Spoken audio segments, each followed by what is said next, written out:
నమస్కారం, ఘంటారావానికి స్వాగతం. ముందుగా ప్రధానాంశాలు. రెండో రోజు ఈఈ నూనె శ్రీధర్ను విచారిస్తున్న ఏసీబీ.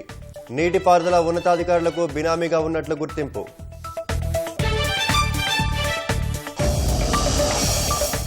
క్వారీ యజమానిని బెదిరించిన కేసులో ఎమ్మెల్యే కౌశిక్ రెడ్డి అరెస్ట్. కాంగ్రెస్ సర్కార్ కక్ష సాధించడాన్నే పనిగా పెట్టుకుందన్న బీఆర్ఎస్. ప్రభాకర్ రావు చాలా మంది జీవితాలను నాశనం చేశారన్న బండి సంజయ్. ఫోన్ ట్యాపింగ్ కేసును సీబీఐకి అప్పగించాలని డిమాండ్.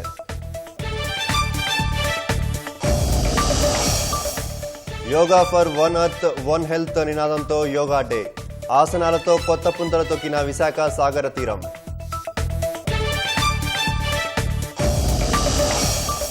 దేశవ్యాప్తంగా ఘనంగా యోగా డే వేడుకలు. హైదరాబాద్లో ఆసనాలు వేసిన గవర్నర్ జిష్ణుదేవ్ వర్మ, మంత్రులు.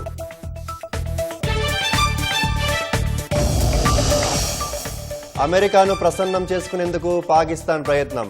ట్రంప్ను నోబెల్ శాంతి పురస్కారానికి ప్రతిపాదిస్తూ అధికారిక ప్రకటన.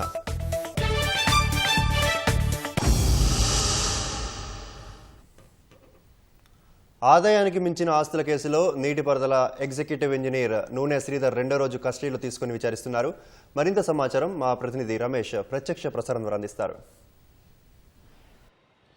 ఆదాయానికి మించిన ఆస్తుల కేసులో రెండో రోజు నీటిపారుదల శాఖ ఎగ్జిక్యూటివ్ ఇంజనీర్గా ఉన్న నూనె శ్రీధర్ను ఏసీబీ అధికారులు విచారణ కొనసాగిస్తున్నారు. మొదటి రోజు చాలా కీలకమైన విషయాలు అయితే రాబట్టినట్లయితే సమాచారం అవుతుంది. అయితే అతను బదిలీ సమయంలో కూడా గత ఏడాది బదిలీ అయినప్పటికీ దాదాపు సంవత్సరం పాటు కూడా చొప్పుదండిలోని ఈగానే పనిచేస్తున్నట్లయితే అధికారులు అయితే గుర్తించడం జరిగింది. కస్టడీలో భాగంగానే చాలా విషయాలు ప్రస్తుతం అయితే కస్టడీలో వివరాలు అయితే సేకరిస్తున్నారు. దాంట్లో ప్రధానంగా అతను అక్రమంగా సంపాదించిన ఆస్తులకు సంబంధించి కూడా ఇప్పటికే సోదాల్లో భాగంగా కొంతవరకు డాక్యుమెంట్లు స్వాధీనం చేసుకున్న ఏసీబీ అధికారులు వాటిని పరిశీలించి అంటే ఏ విధంగా వీటిని కొనుగోలు చేశారనే దాని మీద కూడా స్పష్టమైన వివరాలు అయితే ఏసీబీ అధికారులు అయితే ప్రస్తుతం అయితే రాబడుతున్నారు. దాంట్లో ఇటు బినామీగా కొంతమంది ఉన్నతాధికారులకు తను బినామీగా ఉన్నట్లయితే అధికారులు ప్రాథమికంగా గుర్తించారు. కాబట్టి ఆ బినామీకి సంబంధించి ఎవరు ఆ ఉన్నతాధికారి, తర్వాత వాటి వివరాలు కూడా సేకరించాలని చెప్పి కూడా ఏసీబీ అధికారులు అయితే ప్రస్తుతం అయితే అతన్ని విచారిస్తున్నారు. అయితే రెండో రోజు భాగంగానే అతనికి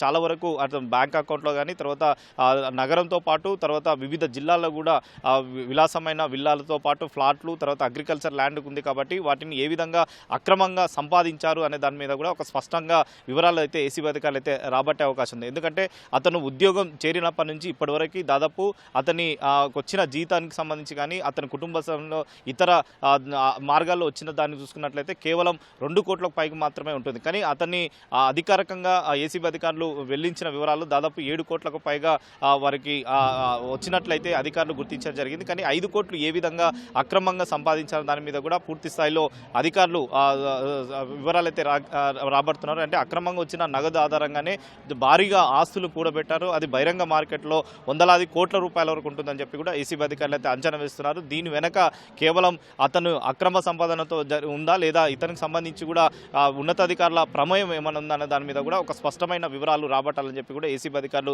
భావిస్తున్నారు. కాబట్టి ఈ 5 రోజుల కస్టడీ విచారణలో ఈరోజు రెండో రోజు కాబట్టి ఇంకా 3 రోజుల భాగంగా పూర్తి స్థాయిలో నీటిపారుదల శాఖ ఇంజనీర్గా పనిచేస్తున్న నూనె శ్రీధర్కి సంబంధించి కూడా పూర్తి వివరాలు రాబట్టాలని చెప్పి కూడా అధికారులు అయితే భావిస్తున్నారు. అంటే తాజాగా కాళేశ్వరం ప్రాజెక్టులకు సంబంధించి కూడా విజిలెన్స్ అధికారులు ఏదైతే రిపోర్ట్ ఇవ్వడం ఏసీబీ అధికారులకు రిపోర్ట్ ఇచ్చినట్లు కూడా తెలుస్తుంది. దాంట్లో అవినీతి అధికారుల పైన ఆ లిస్టు వీళ్ళకి ఇచ్చిన తర్వాత ఒకరు సోదాలు నిర్వహించి ఆదాయానికి మించిన ఆస్తులు కూడబెట్టారని చెప్పి కూడా అధికారులు గుర్తించారు. కాబట్టి దాని ఆధారంగానే ఏసీబీ అధికారులు సోదాలు నిర్వహించి తర్వాత వారి నుంచి చాలా కీలకమైన ఆస్తులకు సంబంధించి తర్వాత చిరాస్తులకు సంబంధించిన డాక్యుమెంట్లను అయితే స్వాధీనం చేసుకొని ఒక్కొక్కటి పరిశీలించిన తర్వాత వారికి సంబంధించిన వాటి వివరాలు సేకరిస్తున్నారు. దీంట్లో ఇటు హరిరామ్ కానీ తర్వాత శ్రీధర్కి సంబంధించి కానీ మరికొంతమంది కూడా సోదాలు నిర్వహించే అవకాశం ఉన్నట్లు కూడా తెలుస్తుంది. కానీ దీంట్లో వీళ్ళిద్దరు ఇప్పటికే అరెస్ట్ చేసి తర్వాత రిమాండ్కి అయితే తరలించిన సంగతి తెలిసింది. అయితే దీంట్లో నూనె శ్రీధర్ని ప్రస్తుతం అయితే కస్టడీ తీసుకొని కస్టడీలో భాగంగా విచారణ కొనసాగుతుంది కాబట్టి కస్టడీలో మరి ఇంకా ఎలాంటి విషయాలు ఇంకా వెలుగులోకి వస్తాయనేది కూడా చూడాలి. ఎందుకంటే కేవలం వందల కోట్ల రూపాయలు ఏ విధంగా సంపాదించారు, అక్రమంగా ఏ విధంగా కొనుగోలు చేశారన్న దాని మీద కూడా ఒక స్పష్టమైన వివరాలు అయితే ఏసీబీ అధికారులు అయితే రాబట్టే అవకాశం అయితే కనపడుతుంది. Vote studio. ధన్యవాదాలు రమేష్. మంత్రిగా అడ్లూరి లక్ష్మణ్ బాధ్యతలు తీసుకున్నారు. అనంతరం మాట్లాడుతున్నారు. ప్రత్యక్ష ప్రసారం ద్వారా చూద్దాం. అందరికీ సారీ.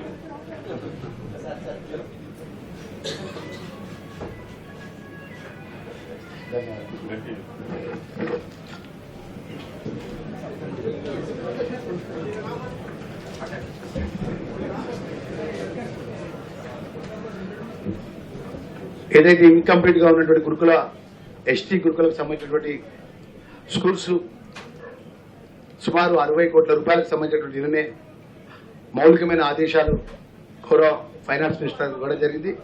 మరి ఆ యొక్క బిల్డింగ్స్ లో పూర్తి చేసి అతి త్వరలో ఒక 2 నుంచి 3 4 నెలల లోపల పూర్తిగా ప్రారంభించుకొని ఆ పిల్లలందరూ కూడా ఆ బిల్డింగ్స్ లో కూర్చొని క్లాసెస్ చెప్పే విధంగా ప్రభుత్వం కంప్లీట్ చేసే విషయాన్ని కూడా మనవి చేసుకుంటూ మన ముఖ్యంగా మా డిజేబుల్ కి సంబంధించిన ఏదైతే శాఖ ఉందో సుమారు 50 కోట్ల రూపాయలతో డిజేబుల్ సంబంధించిన ఏదైతే కెనెటిక్ హోన్స్ కానీ సైకిల్స్ కానీ వారికి సంబంధించినటువంటి ఏదైతే పరికరాలు అవన్నీ కూడా రాష్ట్ర ప్రభుత్వం పర్చేజ్ చేయడం జరిగింది. దానికి నోటిఫికేషన్ ద్వారా రాష్ట్ర ప్రభుత్వ నిబంధనలకు అనుగుణంగా జిల్లా కలెక్టర్ల నుంచి నోటిఫికేషన్ తీసుకొని అవి అతి త్వరలో సెలెక్షన్ చేసి డిజేబుల్ కి సంబంధించిన అర్హత ఉన్న పేదవాళ్ళందరూ కూడా ఏదైతే పర్సెంటేజ్ ప్రకారం ఖచ్చితంగా అతి త్వరలో కూడా సుమారు 30 నుంచి 50 కోట్లకు సంబంధించిన పరికరాలు ఇవ్వడం జరుగుతుంది. ఈ సందర్భంగా మనవి చేసుకుంటూ మరి మైనార్టీకి సంబంధించినటువంటి ఏదైతే ఇంకా చాలా అంశాలు పెండింగ్ లో ఉన్నాయి అవి కూడా తప్పకుండా ఈ శాఖకు సంబంధించినటువంటి ఏదైతే బడ్జెట్ పరంగా కానీ పిల్లల భవిష్యత్ విషయంలో కానీ వెల్ఫేర్ విషయంలో కానీ కొత్తగా ఏర్పడే బిల్డింగ్స్ విషయంలో కానీ ప్రత్యేకంగా ఎస్సీ సప్లై నిధులు కానీ ఎస్టీ సప్లై నిధులు కానీ ప్రత్యేకంగా మైనార్టీ కార్పొరేషన్ క్రిస్టియన్ మైనార్టీకి సంబంధించినటువంటి అన్ని కార్పొరేషన్ల ద్వారా రాష్ట్ర బడ్జెట్ గౌరవ ముఖ్యమంత్రి వర్యులను గౌరవ ఫైనాన్స్ మినిస్టర్ గారిని గౌరవ మంత్రివర్గాన్ని రిక్వెస్ట్ చేసి సాధ్యమైనంత వరకు ఈ రాష్ట్రంలో వెల్ఫేర్ డిపార్ట్మెంట్ సంబంధించినటువంటి కార్పొరేషన్ అన్ని విధాల పేద ప్రజానికానికి ఏదైతే బీసీ కార్పొరేషన్ మా ఇప్పుడే మంత్రి గారు వచ్చిపోయినారు మరి వారు మేమందరం సమన్వయం చేసుకుని ఈ వెల్ఫేర్కి సంబంధించినటువంటి పిల్లల భవిష్యత్తు గొప్పగా ఉండే విధంగా మేమందరం ఒక మంత్రిగా మా బాధ్యత నిర్వర్తిస్తారన్న విషయాన్ని మరొకసారి మనస్ఫూర్తిగా నేను రిక్వెస్ట్ చేసుకుంటూ మరి ఈరోజు మా మీడియా మిత్రులకు మరొకసారి మనస్ఫూర్తిగా మా శాఖ ద్వారా ప్రతి ఒక్కరికి కూడా పేరు పేరున నమస్కారాలు ధన్యవాదాలు తెలియజేస్తున్నా. అన్న నెక్స్ట్ ఒక రివ్యూగా 1 వీక్ తర్వాత బ్రీఫ్ గా నా శాఖ సంబంధించిన సబ్జెక్ట్ కూడా మీతో అందరితో షేర్ చేసుకుంటా మీ యొక్క మీడియా పరంగా మీ అందరి సపోర్ట్ కూడా మాకుండాలి. మా శాఖ 4 డిపార్ట్మెంట్స్ ఉన్నాయి. మా 4 డిపార్ట్మెంట్స్ సంబంధించిన పిల్లల భవిష్యత్ విషయంలో కూడా మీ సూచన కానీ మీ అభిప్రాయం కానీ తప్పకుండా మేము తీసుకుంటామనే విషయాన్ని కూడా మనవి చేసుకుంటూ ఎందుకంటే గతంలోనే జిల్లా పరిషత్ చైర్పర్సన్ గా పనిచేశాను, రాష్ట్ర ఎస్సీ కార్పొరేషన్ గా కంబైన్ స్టేట్ చైర్మన్ గా లాస్ట్ పనిచేశాను కాబట్టి ఈ వెల్ఫేర్ సంబంధించినటువంటి ఆ వర్గంకి వచ్చిన వాడిగా ముఖ్యంగా ఒక వ్యక్తిగతమైన ఒక చిన్న నా మనవి చెప్తున్నా ఒక సామాన్య కాంగ్రెస్ పార్టీ కార్యకర్తగా ఒక సామాజిక నోటిని ఒక వర్గాన్ని చెందిన వాడిగా ఈరోజు అఖిల భారత కాంగ్రెస్ పార్టీ మల్లికార్జున్ ఖార్గే గారు, రాహుల్ గాంధీ గారు, అదేవిధంగా సోనియా గాంధీ గారు, గౌరవ ముఖ్యమంత్రి వర్యులు, గౌరవ మంత్రివర్గం అంతా కూడా ఎంతో నమ్మకంతో మా ధర్మపురి ప్రజలు నన్ను ఆశీర్వదించి శాసనసభ్యుడిగా చేసిన సందర్భాలు పుట్టారు. గతంలో విప్గా ముఖ్యమంత్రి గారు అవకాశం ఇచ్చి ఈరోజు ఇంత పెద్ద వెల్ఫేర్ సంబంధించిన శాఖలన్నీ మీద నా మీద బాధ్యత పెట్టినందుకు మా పిసిసి అధ్యక్షులకు, మా రాష్ట్ర కాంగ్రెస్ పార్టీకి, అఖిల భారత కాంగ్రెస్ పార్టీ నాయకత్వానికి ముఖ్యంగా ఎంతో నమ్మకంతో లక్ష్మణ్ కుమార్ ఆ వర్గంకి వెళ్ళి కష్టపడి వచ్చినవాడు తప్పకుండా ఆ వర్గానికి మంచి చేసిన నమ్మకంతో నాకు బాధ్యత పెట్టినారు. మరి ఈ సందర్భంగా ప్రత్యేకంగా ఈ శాఖకు సంబంధించిన అధికారులందరూ కూడా నేను రిక్వెస్ట్ చేస్తున్నా.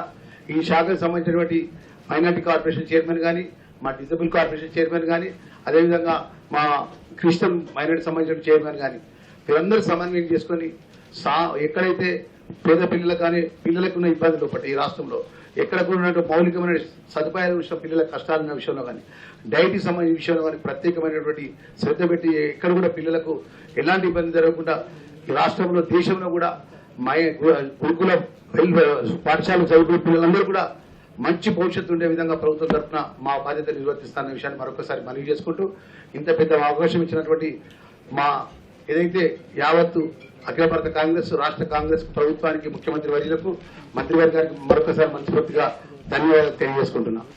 నమస్కారం.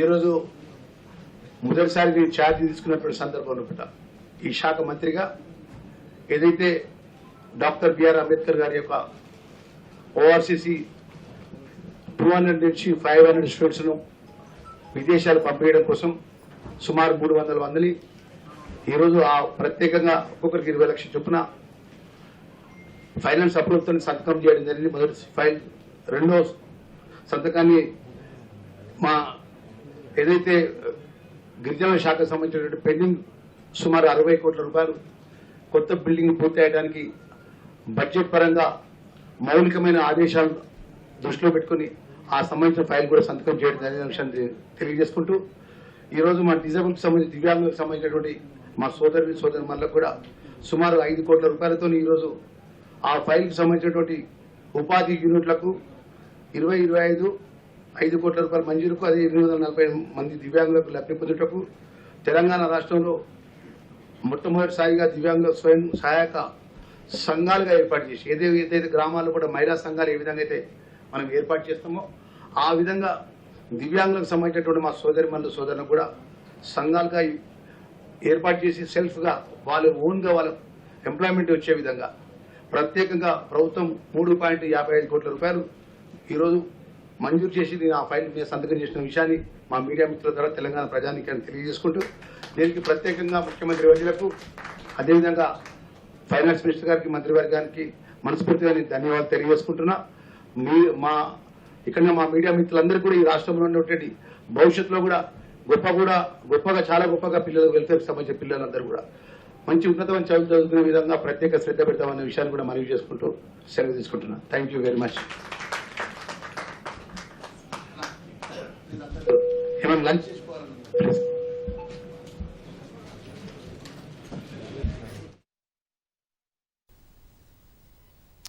క్వారీ యజమానిని బెదిరించిన కేసులో ఎమ్మెల్యే పాడి కౌశిక్ రెడ్డిని వరంగల్ సుబేదారి పోలీసులు అరెస్టు చేశారు. శంషాబాద్ విమానాశ్రయంలో అరెస్టు చేసిన పోలీసులు వరంగల్కి తరలించారు. కౌశిక్ రెడ్డి అరెస్టుపై గులాబీ శ్రేణులు భగ్గుమన్నాయి. హుజురాబాద్ ఎమ్మెల్యే నిర్బంధం అక్రమమన్న కేటీఆర్, హరీష్ రావు వెంటనే విడుదల చేయాలని డిమాండ్ చేశారు. క్వారీ యజమానిని డబ్బుల కోసం బెదిరించారనే కేసులో వరంగల్ సుబేదారి పోలీసులు హుజురాబాద్ ఎమ్మెల్యే పాడి కౌశిక్ రెడ్డిని అరెస్టు చేశారు. శంషాబాద్ విమానాశ్రయంలో అరెస్టు చేసి వరంగల్కు తరలించారు. ఈ క్రమంలో పోలీసుల చర్యను ఎమ్మెల్యే కౌశిక్ రెడ్డి తీవ్రంగా ప్రతిఘటించారు.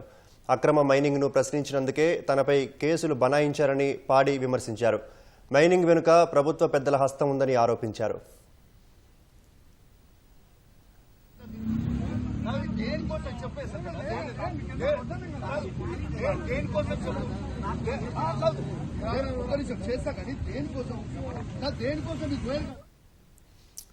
విషయం తెలుసుకున్న గులాబీ శ్రేణులు సుబేదారి పోలీస్ స్టేషన్ వద్ద ఆందోళనకు దిగాయి. కౌశిక్ రెడ్డిని కలిసేందుకు వినయ్ భాస్కర్ ఇతర నాయకులు ప్రయత్నించగా ఠాణా లోపలికి పోకుండా పోలీసులు అడ్డుకున్నారు. అధికారులతో బీఆర్ఎస్ నాయకులు వాగ్వాదానికి దిగారు.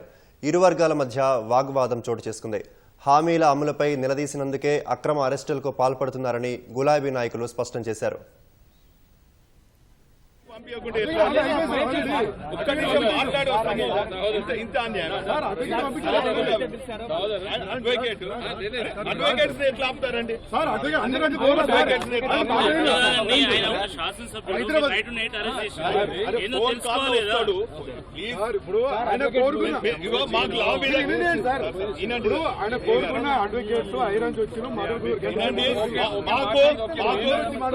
చట్టం మీద గౌరవం ఉన్నది. పోలీసు వాళ్ళంటే గౌరవం ఉన్నది, మర్యాద ఇస్తున్నాము. అదే ఒక్క నిమిషం గేట్ దగ్గర రమ్మనండి, మేము మాట్లాడిపోతాం.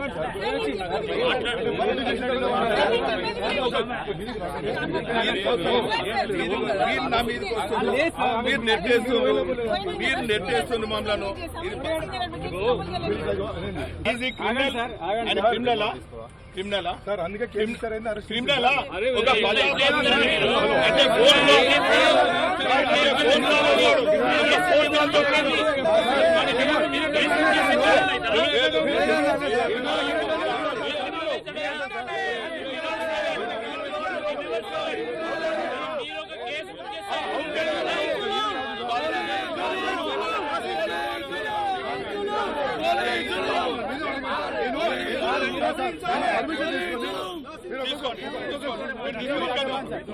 అంటే మీరు లోబడిపోము, మీ స్టేషన్ కు రాము. అర్ధరాత్రి ఒక టెర్రరిస్ట్ ను అరెస్ట్ చేసిన విధంగా, ఒక గుండాను అరెస్ట్ చేసిన విధంగా, ఒక రౌడీని అరెస్ట్ చేసిన విధంగా ప్రజాస్వామ్యంగా ఎన్నుకోబడ్డటువంటి బీఆర్ఎస్ పార్టీ శాసనసభ్యుని కౌశిక్ రెడ్డి గారిని అక్రమంగా అరెస్ట్ చేయటాన్ని ప్రజాస్వామ్యవాదులందరూ కూడా తీవ్రంగా ఖండిస్తున్నారు. ఈరోజు కౌశిక్ రెడ్డి గారిని అక్రమంగా అరెస్ట్ చేయటం కొత్త కాదు.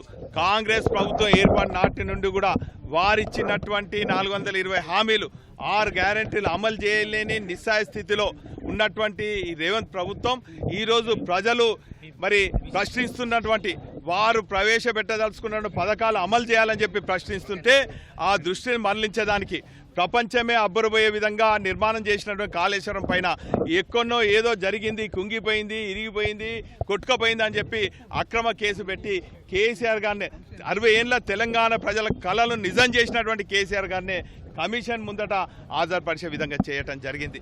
అదేవిధంగా కేటీఆర్ గారిని కూడా మరి హైదరాబాద్ మరి బ్రాండ్ ఇమేజ్ను ప్రపంచంలో మరి గుర్తించే విధంగా చేసినటువంటి కేటీఆర్ గారిని కూడా మన ఏసీబీ కోర్టులో మరి అక్రమంగా కేసులు బనాయించి చేయటం జరిగింది. మేము ఏమంటున్నామంటే, మేము చట్టాన్ని గౌరవించే వాళ్ళం, ప్రజాస్వామ్యాన్ని పరిరక్షించే వాళ్ళం, ప్రజాస్వామ్యానికి విలువ ఇచ్చే వాళ్ళం, ప్రజల ఆకాంక్ష మేరకు పనిచేసే ప్రతిపక్ష నాయకులం. మరి ఈరోజు ఇటువంటి అక్రమ కేసులు పెడితే మేము భయపడే వాళ్ళం కాదు, మేము చట్టాలను గౌరవిస్తాం. మేము కడిగిన ముత్యం లాగా ప్రజల ముందుకు రాబోతున్నాం. మరి ఏదో ఒక వ్యాపారి ఒక కంప్లైంట్ ఇచ్చిందని ఆ కంప్లైంట్ పేరు చెప్పుకొని ఈరోజు అరెస్ట్ చేయడం ఏదైతుందో కౌశిక్ రెడ్డి గారిని, ఇది నిజంగా కుట్రపూరితం. అలా వాస్తవం ఏందో తెలియదు, అర్ధరాత్రి అరెస్ట్ చేస్తారు. పోనీ అరెస్ట్ చేసినా కనీసం అలాంటి వాళ్ళు వెళ్ళి వాస్తవం ఏందో తెలుసుకునేటువంటి ఒక ప్రయత్నం చేయాలని మేము చేస్తే మమ్మల్ని అడ్డుకుంటారు. ఇది ప్రజాస్వామ్య స్ఫూర్తికి ఇది విరుద్ధము. అనునిత్యము మేము చూస్తున్నాము, ఈ రాష్ట్రంలో పోలీసులు కేవలం బీఆర్ఎస్ పార్టీ నాయకులను, కార్యకర్తలను అణచివేసే దాంట్లోనే ఉన్నారు. ఇది సరైనటువంటిది కాదు. రాష్ట్రంలో కేసీఆర్ గారిని, కేటీఆర్ గారిని, హరీష్ రావు గారిని అనునిత్యము విచారణల పేరు మీద తిప్పుతున్నారు. అది కుట్రపూరితంగా ఒక కేసును, ఒక కంప్లైంట్ ఇప్పించడం జరిగింది, కుట్రపూరితంగా కేసును రిజిస్టర్ చేయడం జరిగింది. గ్రామ అభివృద్ధికి సంబంధించి మాత్రమే కౌశిక్ రెడ్డి గారు ఆ వ్యాపారితో మాట్లాడింది తప్ప ఎక్కడ బెదిరింపులు లేవని స్థానిక ప్రజలు చెప్తున్నారు. బట్ దాన్ని కూడా పోలీసులు విచారణలో భాగంగా తీసుకుంటే బాగుంటుంది. బీఆర్ఎస్ ఎమ్మెల్యే పాడి కౌశిక్ రెడ్డి అరెస్టును ఆ పార్టీ కార్యనిర్వాహక అధ్యక్షుడు కేటీఆర్, మాజీ మంత్రి హరీష్ రావులు ఎక్స్ వేదికగా తీవ్రంగా ఖండించారు. శాసనసభ్యుడిని నిర్బంధించడం దుర్మార్గమైన చర్యగా కేటీఆర్ మండిపడ్డారు. ముఖ్యమంత్రి అక్రమాలు, మంత్రుల అవినీతి, దుర్మార్గాలను కౌశిక్ రెడ్డి ప్రశ్నిస్తున్నందుకే ఆయనపై అక్రమ కేసులు బనాయిస్తున్నారని ఆరోపించారు. ఇలాంటి అక్రమ కేసులు బీఆర్ఎస్ శ్రేణుల మనోధైర్యాన్ని దెబ్బతీయలేవని స్పష్టం చేశారు. రాజకీయ కక్ష సాధింపు చర్యలకు పాల్పడటమే కాంగ్రెస్ పనిగా పెట్టుకుందని హరీష్ రావు తీవ్ర విమర్శలు చేశారు. రైతుల నుంచి ప్రజాప్రతినిధుల వరకు అక్రమ కేసులతో వేధిస్తున్నారని ఆక్షేపించారు. కౌశిక్ రెడ్డిని బేషరతుగా వెంటనే విడుదల చేయాలని డిమాండ్ చేశారు. పలు సెక్షన్ల కింద కేసు నమోదు చేసిన పోలీసులు కాసేపట్లో కౌశిక్ రెడ్డిని కోర్టులో హాజరుపరచనున్నారు. వైద్య పరీక్షల కోసం పటిష్ట బందోబస్తు మధ్య ఎంజీఎంకు తరలించనున్నారు.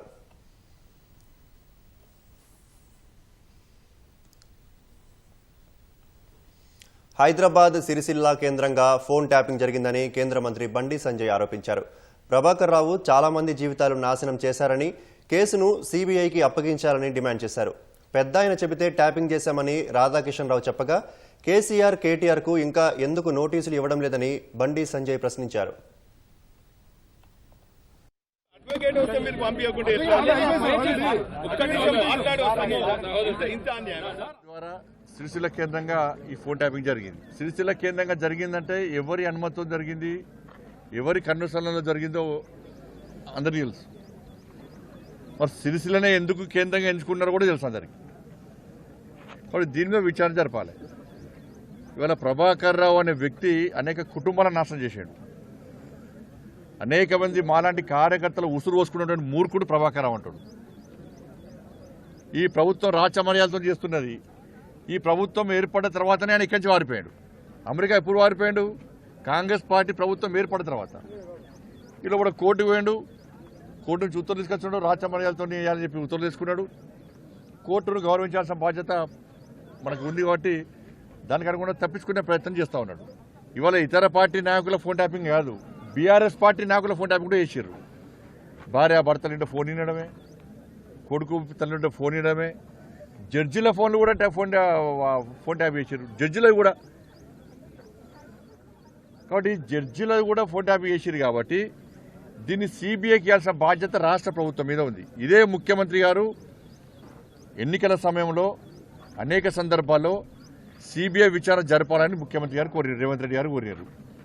ఇవాళ వాళ్ళ వాంగ్మూలంలో ఏం చెప్పారు? రాధాకిషన్ రావు స్టేట్మెంట్లో పెద్ద ఆయనే కేసీఆర్ చెప్తే మేము ఫోన్ ట్యాపింగ్ చేస్తామని చెప్పి ఆయన స్టేట్మెంట్ ఇచ్చినప్పుడు నోటీస్ ఎవరికి ఇవ్వాలి? కేసీఆర్కు నోటీస్ ఇవ్వాలి. సిరిసిల్ల ఎవరి కేంద్రంగా జరిగింది? కేసీఆర్ కొడుకు కేంద్రంగా జరిగింది. మరి వాళ్ళిద్దరికి ఎందుకు నోటీసులు లేరు? అంటే ప్రభుత్వం వాళ్ళని కాపాడే ప్రయత్నం చేస్తున్నది. లోపాయికార ఒప్పందం, కాంగ్రెస్కును బీఆర్ఎస్కు లోపాయికార ఒప్పందం. యోగాంధ్ర పేరుతో విశాఖలో ఆంధ్రప్రదేశ్ ప్రభుత్వం చేపట్టిన 11వ అంతర్జాతీయ యోగా డే కార్యక్రమం దిగ్విజయమైంది.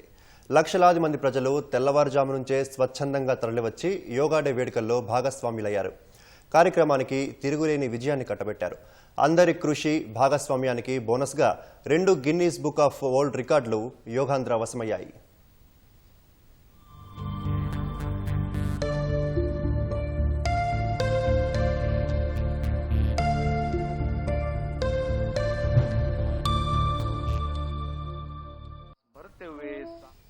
విశాఖపట్నం యోగా ముద్ర వేసింది.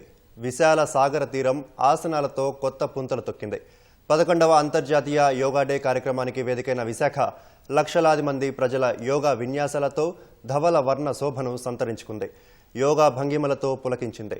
విశాఖ సాగర్ తీరాన 3 లక్షల మందికి పైగా ప్రజలు యోగాసనాలు వేశారు. ప్రధాని నరేంద్ర మోదీ, కేంద్ర మంత్రులు, governor justice Abdul Nazeer, CM Chandrababu, deputy CM Pawan Kalyan, Lokesh సహా రాష్ట్ర మంత్రులతో పాటు లక్షలాది మంది ప్రజలు యోగా గురువులు, ప్రావీణ్యుల ఆధ్వర్యంలో తనువు మనసును ఏకం చేస్తూ యోగా ముద్రలు వేశారు.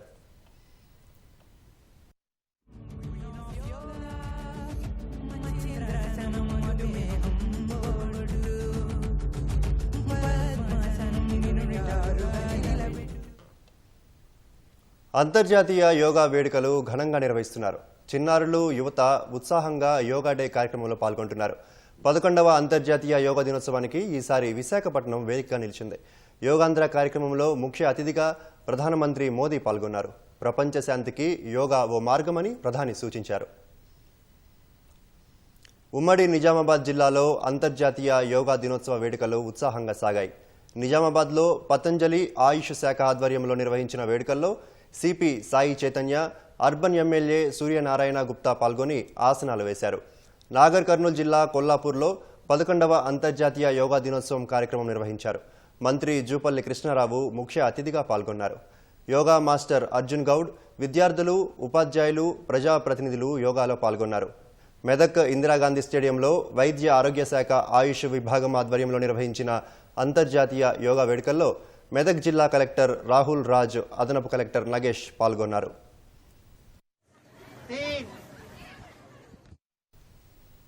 భద్రాచలంలోని ఐటీడీఏ కార్యాలయం, గిరిజన మ్యూజియంలో జరిగిన అంతర్జాతీయ యోగా దినోత్సవం కార్యక్రమంలో ఎమ్మెల్యే తెల్లం వెంకట్రావు పాల్గొన్నారు.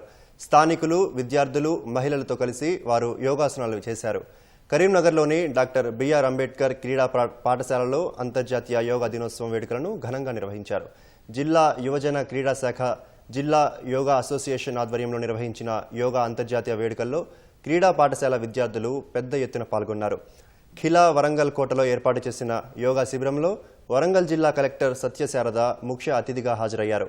సూర్యాపేట జిల్లా హుజూర్ నగర్ అంతర్జాతీయ యోగా డే సందర్భంగా హుజూర్ నగర్ సర్కిల్ పోలీస్ ఆధ్వర్యంలో యోగా కార్యక్రమాలు నిర్వహించారు.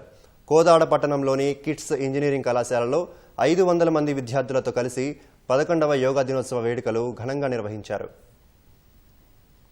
సంగారెడ్డి జిల్లా జహీరాబాద్లో యోగా దినోత్సవం ఘనంగా నిర్వహించారు. పట్టణంలోని ఆదర్శ విద్యాలయంలో పతంజలి యోగ పీఠం ఆధ్వర్యంలో యోగాసనాలు వేశారు.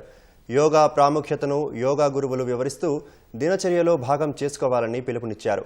అంతర్జాతీయ యోగా దినోత్సవాన్ని పురస్కరించుకొని ఆదిలాబాద్ జిల్లా బీజేపీ కార్యాలయంలో ఎమ్మెల్యే పాయల్ శంకర్, ఎంపీ గోడం నగేష్ పాల్గొన్నారు. ఖమ్మం జిల్లా మధిరలో అంతర్జాతీయ యోగా దినోత్సవం సందర్భంగా పలు గ్రామాల నుంచి వచ్చిన యోగా సాధకులు ఆసనాలు వేశారు. నల్గొండలో యోగా గురువు సంధ్యారాణి ఆధ్వర్యంలో యోగా దినోత్సవం నిర్వహించారు. మహిళలు, పిల్లలు పెద్ద సంఖ్యలో పాల్గొని యోగాసనాలు వేశారు. అంతర్జాతీయ యోగా దినోత్సవాన్ని హైదరాబాద్లోనూ ఘనంగా నిర్వహించారు. నిత్యం పని ఒత్తిడి నుంచి ఉపశమనంతో పాటు మానసిక, శారీరక ప్రశాంతత కోసం పలు ప్రాంతాల్లో ఉత్సాహంగా యోగాసనాలు వేశారు. నిత్యం యోగా చేయడం ద్వారా మానసిక ప్రశాంతతతో పాటు ఎలాంటి జబ్బులు దరిచేరవని శాసన సభాపతి గడ్డం ప్రసాద్ కుమార్ అన్నారు. ప్రపంచ యోగా దినోత్సవం సందర్భంగా వికారాబాద్ సమితి మైదానంలో జిల్లా యంత్రాంగం ఆధ్వర్యంలో నిర్వహించిన యోగా దినోత్సవంలో గడ్డం ప్రసాద్ పాల్గొన్నారు. కళాశాల, పాఠశాలల విద్యార్థులతో కలిసి సభాపతి ఉత్సాహంగా యోగా చేశారు. అంతర్జాతీయ యోగా దినోత్సవ వేళ హైదరాబాద్ కొత్తపేటలో చేవెళ్ల ఎంపీ కొండా విశ్వేశ్వరరెడ్డి యోగాసనాలు చేశారు. విక్టోరియా మెమోరియల్ హోంలో విద్యార్థులు ప్రజలతో కలిసి భ్రమరి, ప్రాణాయామం, సూర్య నమస్కారాలు, ధ్యానం వంటి పలు ఆసనాలు వేశారు. యోగాను నేటి యువత దినచర్యలో భాగం చేసుకోవాలని సూచించారు.